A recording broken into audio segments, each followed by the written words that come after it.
ಧನ್ಯವಾದಗಳು. ಮುಂದಿನ ಕವಿ ರಾಮಣ್ಣ ಕಟ್ಟಿ. ಮೂಲತಃ ಹಾವೇರಿ ಜಿಲ್ಲೆಯ ಹಗಡಿ ಗ್ರಾಮದವರಾದ ಇವರು ಪ್ರಸ್ತುತ ಮೈಸೂರಿನಲ್ಲಿ ಕಾರ್ಮಿಕ ವೃತ್ತಿಯಲ್ಲಿದ್ದಾರೆ.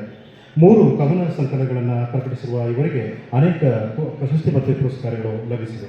ಇದೀಗ ಅವರಿಂದ ಕವಿತೆಯ ವಾಚನ. ಮುಂದಿನ ಸಿದ್ಧತೆಗಾಗಿ ನಮಸ್ಕಾರ. ನನ್ನ 19ನೇ ಕೃತಿ ರಾಮನ ದೊರೆಸಾಲಿ 3ನೇ ಕವನ ಸಂಕಲನ. ಇದರಿಂದ ಒಂದು ಕವನವನ್ನು ಆಯ್ದುಕೊಂಡಿದ್ದೀನಿ. ಕವನದ ಶೀರ್ಷಿಕೆ ಕನ್ನಡ ಪರಂಪರೆ. ಕನ್ನಡ ಭಾಷೆಯ ಸಂಸ್ಕೃತಿ, ಪರಂಪರೆ, ಹೆಮ್ಮೆಯ ಸ್ಮೃತಿ. ವಿಶ್ವದ ಲಿಪಿಗಳ ರಾಣಿಯ ಜಾತಿ, ಕನ್ನಡ ಸುಲಿದ ಬಾಳೆಹಣ್ಣಿನ ರೀತಿ. ಕನ್ನಡ ವಿಶ್ವ ಪರಂಪರೆಯ ಕೈಗನ್ನಡಿ, ಶಾಸ್ತ್ರೀಯ ಸ್ಥಾನಮಾನದ ಹೊನ್ನುಡಿ.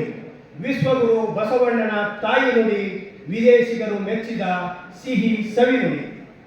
ಮಹಾಭಾರತದಲ್ಲೇ ಕನ್ನಡದ ಉಲ್ಲೇಖ, ಶರಣರ ವಚನ ಭಕ್ತಿ ಸಾಹಿತ್ಯದ ಪ್ರತೀಕ. ಪುಲಕೇಶಿಯ ಸಮರಕ್ಕೆ ಹರ್ಷವರ್ಧನ ಮೂಕ, ಭಾರತವನ್ನು ಕನ್ನಡದಲ್ಲಿ ಬರೆಯುವ ಸುಮುಖ. ಕನ್ನಡಿಗನಾಗಿರುವುದೇ ಹೆಮ್ಮೆ ಅಭಿಮಾನ, ಪರಂಪರೆಯ ವಾರಸುದಾರರು ಮಹಾಚೇತನ. ಸಿರಿವಂತಿಕೆಯ ಹಿರಿಮೆ ಗರಿಮೆಯೇ ನಿತ್ಯ ನೂತನ, ಕನ್ನಡಿಗ ಬಾಲಿಪ್ಪ ಕಲೆಗೆ ಕಲಿಯುಗ ವಿಪರೀತನ. ಕನ್ನಡ ದೇಶ ಒಂದು ರಾಜ್ಯ ಹಲವು ಜಗತ್ತು, ಇಲ್ಲಿ ಉದಯಿಸಿದ ಸಾಹಿತ್ಯವೇ ಉಪನಿಷತ್ತು. ಕನ್ನಡ ದೇಶ ಒಂದು ರಾಜ್ಯ ಹಲವು ಜಗತ್ತು, ಇಲ್ಲಿ ಉದಯಿಸಿದ ಸಾಹಿತ್ಯವೇ ಉಪನಿಷತ್ತು. ತುಘಲಕ್ಕನಿಗೆ ಗೊತ್ತು ಕುಮಾರರಾಮನ ತಾಕತ್ತು, ವಿದ್ಯಾರಣ್ಯರ ಸಾಮ್ರಾಜ್ಯ ಬಂಗಾರ ತುಂಬಿದ ಸಂಪತ್ತು. ಚಾಲುಕ್ಯರ ರಾಣಿ ವಿಜಯ ಭಟ್ಟಾರಿಕೆ, ಕನ್ನಡ ಸಾಮ್ರಾಜ್ಯದಲ್ಲಿ ಮಿನುಗುವ ನಿಹಾರಿಕೆ. ಶಿಲ್ಪಕಲಾ ವೈಭವವು ಭರತಖಂಡದ ಇತಿಹಾಸಕ್ಕೆ, ಕನ್ನಡ ರಾಣಿಯಿಂದ ಶಿವಾಜಿ ಸೋತದ್ದು ವಿಜಯ ಪತಾಕೆ. ಮಹಾಭಾರತಕ್ಕೆ ಸಾಗಿ ಕನ್ನಡ ವಚನ ಭಾರತ, ನಾಡಿನ ಮೇರು ಪರ್ವತ ಮಲಯ ಮಾರುತ.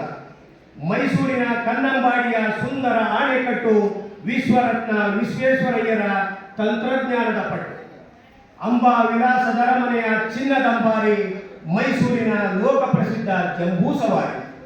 ಗಾಂಧೀಜಿ ಕನಸಿನ ರಾಮರಾಜ್ಯವೇ ಮೈಸೂರು, ಕನ್ನಡಿಗನ ವಿಜಯ ಡಿಂಡಿಮವೇ ಗಂಗೋತ್ರಿಯ ಸೂರು. ಧನ್ಯವಾದಗಳು. ಹಗಡಿ ಗ್ರಾಮದವರಾದ ಇವರು ಪ್ರಸ್ತುತ ಮೈಸೂರಿನಲ್ಲಿ ಕಾರ್ಮಿಕ ವೃತ್ತಿಯಲ್ಲಿದ್ದಾರೆ. 3 ಕವನ ಸಂಕಲನಗಳನ್ನು ಪ್ರಕಟಿಸಿರುವ ಇವರಿಗೆ ಅನೇಕ ಪ್ರಶಸ್ತಿ ಮತ್ತು ಪುರಸ್ಕಾರಗಳು ಲಭಿಸಿವೆ. ಇದೀಗ ಅವರಿಂದ ಕವಿತೆಯ ವಾಚನ. ಮುಂದಿನ ಸಿದ್ಧತೆಗಾಗಿ ರಿಹಾನಾ ಇರ್ಫಾನ್. ಎಲ್ಲರಿಗೂ ನಮಸ್ಕಾರ. ನನ್ನ 19ನೇ ಕೃತಿ ರಾಮನ ದೊರೆಸಾಲಿ 3ನೇ ಕವನ ಸಂಕಲನ. ಇದರಿಂದ ಒಂದು ಕವನವನ್ನು ಆಯ್ದುಕೊಂಡಿದ್ದೀನಿ. ಕವನದ ಶೀರ್ಷಿಕೆ ಕನ್ನಡ ಪರಂಪರೆ. ಕನ್ನಡ ಭಾಷೆಯ ಸಂಸ್ಕೃತಿ, ಪರಂಪರೆ, ಹೆಮ್ಮೆಯ ಸ್ಮೃತಿ. ವಿಶ್ವದ ಲಿಪಿಗಳ ರಾಣಿಯ ಜಾತಿ, ಕನ್ನಡ ಸುಲಿದ ಬಾಳೆಹಣ್ಣಿನ ರೀತಿ. ಕನ್ನಡ ವಿಶ್ವ ಪರಂಪರೆಯ ಕೈಗನ್ನಡಿ, ಶಾಸ್ತ್ರೀಯ ಸ್ಥಾನಮಾನದ ಹೊನ್ನುಡಿ. ವಿಶ್ವಗುರು ಬಸವಣ್ಣನ ತಾಯಿ ನುಡಿ, ವಿದೇಶಿಗರು ಮೆಚ್ಚಿದ ಸಿಹಿ ಸವಿನುಡಿ. ಮಹಾಭಾರತದಲ್ಲೇ ಕನ್ನಡದ ಉಲ್ಲೇಖ, ಶರಣರ ವಚನ ಭಕ್ತಿ ಸಾಹಿತ್ಯದ ಪ್ರತೀಕ. ಪುಲಕೇಶಿಯ ಸಮರಕ್ಕೆ ಹರ್ಷವರ್ಧನ ಮೂಕ, ಭಾರತವನ್ನು ಕನ್ನಡದಲ್ಲಿ ಬರೆಯುವ ಸುಮುಖ. ಕನ್ನಡಿಗನಾಗಿರುವುದೇ ಹೆಮ್ಮೆ ಅಭಿಮಾನ, ಪರಂಪರೆಯ ವಾರಸುದಾರರು ಮಹಾಚೇತನ. ಸಿರಿವಂತಿಕೆಯ ಹಿರಿಮೆ ಗರಿಮೆಯೇ ನಿತ್ಯ ನೂತನ, ಕನ್ನಡಿಗ ಬಾಲಿಪ್ಪ ಕಲೆಗೆ ಕಲಿಯುಗ ವಿಪರೀತನ. ಕನ್ನಡ ದೇಶ ಒಂದು ರಾಜ್ಯ ಹಲವು ಜಗತ್ತು, ಇಲ್ಲಿ ಉದಯಿಸಿದ ಸಾಹಿತ್ಯವೇ ಉಪನಿಷತ್ತು. ಕನ್ನಡ ದೇಶ ಒಂದು ರಾಜ್ಯ ಹಲವು ಜಗತ್ತು, ಇಲ್ಲಿ ಉದಯಿಸಿದ ಸಾಹಿತ್ಯವೇ ಉಪನಿಷತ್ತು. ತುಘಲಕ್ಕನಿಗೆ ಗೊತ್ತು ಕುಮಾರರಾಮನ ತಾಕತ್ತು, ವಿದ್ಯಾರಣ್ಯರ ಸಾಮ್ರಾಜ್ಯ ಬಂಗಾರ ತುಂಬಿದ ಸಂಪತ್ತು.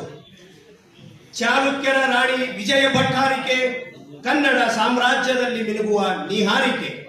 ಶಿಲ್ಪಕಲಾ ವೈಭವವು ಭರತಖಂಡದ ಇತಿಹಾಸಕ್ಕೆ, ಕನ್ನಡ ರಾಣಿಯಿಂದ ಶಿವಾಜಿ ಸೋತದ್ದು ವಿಜಯ ಪತಾಕೆ. ಮಹಾಭಾರತಕ್ಕೆ ಸಾಟಿ ಕನ್ನಡ ವಚನ ಭಾರತ, ನಾಡಿನ ಮೇರು ಪರ್ವತ ಮಲಯ ಮಾರುತ. ಮೈಸೂರಿನ ಕನ್ನಂಬಾಡಿಯ ಸುಂದರ ಆಣೆಕಟ್ಟು, ವಿಶ್ವರತ್ನ ವಿಶ್ವೇಶ್ವರಯ್ಯರ ತಂತ್ರಜ್ಞಾನದ ಪಟ್ಟು. ಅಂಬಾ ವಿಲಾಸದ ಅರಮನೆಯ ಚಿನ್ನದಂಬಾರಿ, ಮೈಸೂರಿನ ಲೋಕಪ್ರಸಿದ್ಧ ಜಂಬೂ ಸವಾರಿ. ಗಾಂಧೀಜಿ ಕನಸಿನ ರಾಮರಾಜ್ಯವೇ ಮೈಸೂರು, ಕನ್ನಡಿಗನ ವಿಜಯ ಡಿಂಡಿಮವೇ ಗಂಗೋತ್ರಿಯ ಸೂರು. ಧನ್ಯವಾದಗಳು.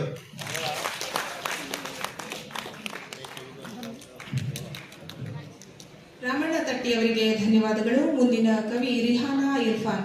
ಪ್ರಸ್ತುತ ಮೇಕಪ್